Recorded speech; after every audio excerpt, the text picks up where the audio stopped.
మళ్ళా స్టార్ట్ అయ్యాయి పొలం దగ్గర పనులు. అమ్మ!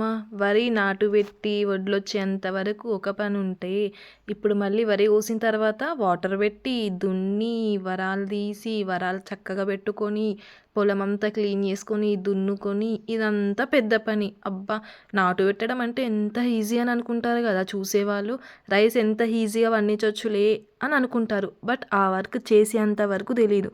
నాకు ఇంతకు ముందుకు ఈ ఫార్మింగ్ అంటేనే తెలీదు. అసలు నాకు నా మ్యారేజ్ అయిన తర్వాత ఈ ఫార్మింగ్ అంటే ఏంటి, ఎంత కష్టపడితే, ఎంత వర్క్ చేస్తే, ఎంత హార్డ్ వర్క్ చేస్తే మనం 3 ముద్దలు తినొచ్చు అని నాకు అర్థమైంది. ఎందుకంటే మా మమ్మీ వాళ్ళకి ఫార్మింగ్ లేదు. సో నా మ్యారేజ్ అయిన తర్వాత మా అత్త వాళ్ళకి ఫార్మింగ్ ఉంది. బట్ ఉంది కాబట్టి రాకపోయినా నేర్చుకోవాలి కదా కొన్ని కొన్ని పనులు. అట్లా అని నాకు అన్ని పనులు ఏం రావు. కొన్ని కొన్ని నేర్చుకుంటాను. ఎందుకంటే మనకే యూజ్ అవుతుంది కదా.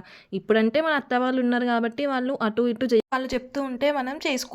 అలాగే నేర్చుకోవచ్చు రానివి కూడా. ఎప్పటికీ వాళ్ళు అట్లే ఉండరు కదా. అంటే చేతనైతూ మనకి చెప్పుకుంటూ ఉండలేరు కదా. ఒకసారి చెప్తారు, రెండోసారి చెప్తారు, థర్డ్ టైం నుంచి అయితే చెయ్యాలి కదా. ప్రతిసారి చెప్పాలంటే వాళ్ళు చెప్పరు, మనము వినము. సో మా నారు ఈ చలికి అస్సలు పెరగట్లేదని చెప్పేసి మందు జల్లుదామనేసి అనుకున్నాము.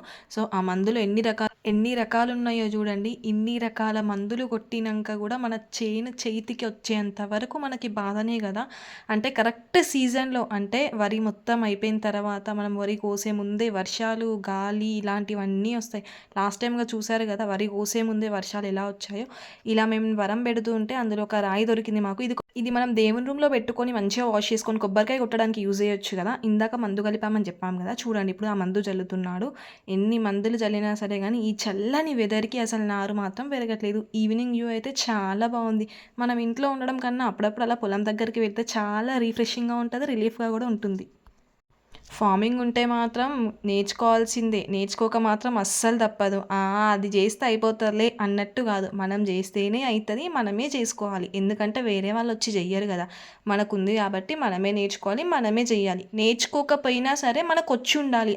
అంటే మనకి దాని గురించి తెలిసి ఉండాలి. సో నాకు రాకపోయినా సరే నేనైతే అన్నీ తెలుసుకొని పెట్టుకుంటున్నా. ఎందుకంటే ఫ్యూచర్లో అయినా మనం ఉండి వేయించవచ్చు కదా. వీడియో లాస్ట్ వరకు చూసారు కదా. ఒక లైక్ ఇవ్వండి, అలాగే సబ్స్క్రైబ్ చేసుకోండి. Thank you for watching.